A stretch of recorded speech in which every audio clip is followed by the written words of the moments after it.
वहाँ जाकर धरना स्थल पे सभी अभ्यर्थियों के साथ उन्होंने धरना दिया, बैठा। उनका जायज़ मांग है, अगर लाठी और गोली भी खाना पड़े तो उसके लिए भी हम तैयार हैं, जेल जाने के लिए भी तैयार हैं। हम पूरे बिहार के अभ्यर्थियों के साथ हैं, हमारी संवेदना उनके साथ है। नमस्कार, मेरा नाम शशांक पांडे और आप NBC 24 देख रहे हैं। हम के राष्ट्रीय अध्यक्ष और बिहार के पूर्व मुख्यमंत्री जीतन मांझी ने एक बेतुका सा बयान देकर अपने आप को चर्चा में शामिल कर लिया। जीतन मांझी ने कहा है कि राम कोई बड़े भगवान नहीं है, काल्पनिक हैं। ऐसे में वो जिस एनडीए के हिस्सा हैं उस एनडीए में बीजेपी है और वो बीजेपी ऐसी पार्टी जिन्होंने राम का नाम लेकर और हिंदुत्व का नाम लेकर देश में नहीं बल्कि हर राज्य में अपने आप को स्थापित किया है। राम मंदिर बनाएंगे, उसी राम का नाम लेकर अपने आप को जो बीजेपी स्थापित कर रही है, उसी बीजेपी के बिहार में सहयोगी जो पार्टी है हम वो कह रही है कि राम कोई बड़े भगवान नहीं है। ऐसे में लोजपा के प्रवक्ता हैं चिराग बुट के हमारे साथ हैं, इनसे बात करेंगे चंदन सिंह से। जीतन मांझी कह रहे हैं कि राम कोई बड़े भगवान नहीं है। देखिए, मांझी जी का जो मानसिक संतुलन है, अब हम लोग को समझ में नहीं आता है कि वो देखिए श्री राम जो हैं वो आराध्य हैं और इस तरह का एक विषय को उठाकर वो क्या साबित करना चाहते हैं। उनको तो 19 लाख रोजगार पे बात करनी चाहिए कि किस तरीके से बिहार में वो सत्ता में हैं और उनके जो सत्ता में साझेदार हैं वो बीजेपी पार्टी है जो खुद राम मंदिर के नाम पे सत्ता में आई। तो कहीं ना कहीं अपने ही गठबंधन को अनकंफर्टेबल स्थिति में पहुंचाने के लिए जीतन राम मांझी किसके इशारे पे ये बोल रहे हैं, यह तो जग जाहिर है। अलबत्ता इन लोग को तो 19 लाख रोजगार पे बात करना चाहिए, कितना रोजगार इन्होंने अभी तक दिया है।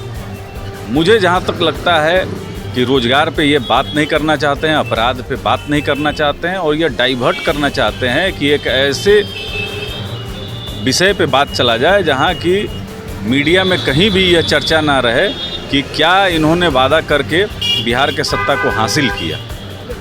बीएसएससी के छात्र कल गर्दनी बाग में धरना प्रदर्शन कर रहे थे, ऐसे में आपके राष्ट्रीय अध्यक्ष वहाँ पहुँचे हुए थे। क्या लगता है उनकी मांग पूरी की जाएगी? ऐसे में तो वो कह रहे थे कि हम मुख्यमंत्री से आपकी मांग को लेके मिलेंगे। नीतीश कुमार तो ऐसे भी मौका नहीं देते मिलने का।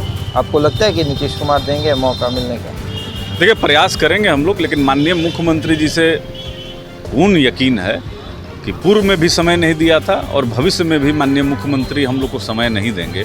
लेकिन अभ्यर्थियों का जो विषय है यह उनकी जायज़ मांग है।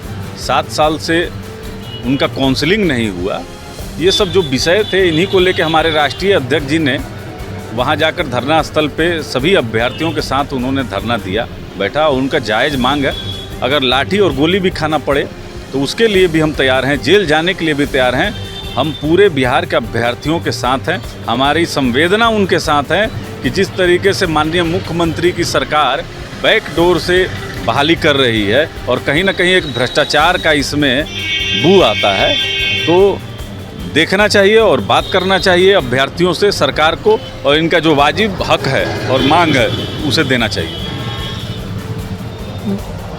नीतीश कुमार कहते हैं, बिहार के मुख्यमंत्री हैं, वो कहते हैं कि हमसे मिलना बहुत आसान जो है। एक पार्टी के राष्ट्रीय अध्यक्ष है, सांसद हैं और उनको मिलने का मौका नहीं दे रहे हैं। क्या लगता है, ज़्यादा खफा हो गया है मुख्यमंत्री चिराग पासवान? देखिए, माननीय मुख्यमंत्री से कोई भी नहीं मिल सकता है और हमको लगता है कि लंबा समय हो गया माननीय मुख्यमंत्री जी का जनता से मिले हुए। जो जनता दरबार वह लगाते हैं वो पहले से सुनियोजित रहता है, किन लोगों को मिलाना है और किन लोगों को नहीं मिलाना। आप देखे होंगे कि जनता दरबार के सामने एक लंबी लाइन रहती है जो कि मजलूम लोग होते हैं, लेकिन किसी भी गरीब और मजलूम से माननीय मुख्यमंत्री जी मुलाकात नहीं करते हैं और उनकी जो वाजिब मांग है उनको सुनते भी नहीं हैं। तो माननीय मुख्यमंत्री जी से आम हो या खास हो कोई नहीं मिल सकता है, जबकि 12 करोड़ आवाम के लिए माननीय मुख्यमंत्री जी को तत्पर रहना चाहिए। देखिए, अपराध की घटनाएं बिहार में लगातार बढ़ रही हैं और माननीय मुख्यमंत्री जी कभी भी अपने एक अन्य मार्ग से निकलने का कोशिश और प्रयास नहीं करते हैं कि बलात्कार बढ़ गया है, हत्या बढ़ गया है, बैंक डकैती बढ़ गई है, तो कभी भी ये मौके वारदात पे पहुंचने का काम नहीं करते हैं। तो बता दें आपको कि कल बीएसएससी के छात्र गर्दनी बाग के धरना स्थल पर धरना दे रहे थे। ऐसे में उनको सहयोग मिला था। लोजपा के राष्ट्रीय अध्यक्ष चिराग पासवान वहां पहुंचे हुए थे और उनके साथ बैठकर उनकी समस्या को सुना और कहा कि आपकी समस्या जायज़ है, इसको लेकर हम बिहार के मुख्यमंत्री नीतीश कुमार तक जाएंगे। हालांकि नीतीश कुमार उनसे मिलने का वक्त नहीं देते हैं। चिराग पासवान का लगातार ये आरोप रहता है कि मुख्यमंत्री मुझसे मिलने का समय नहीं देते हैं।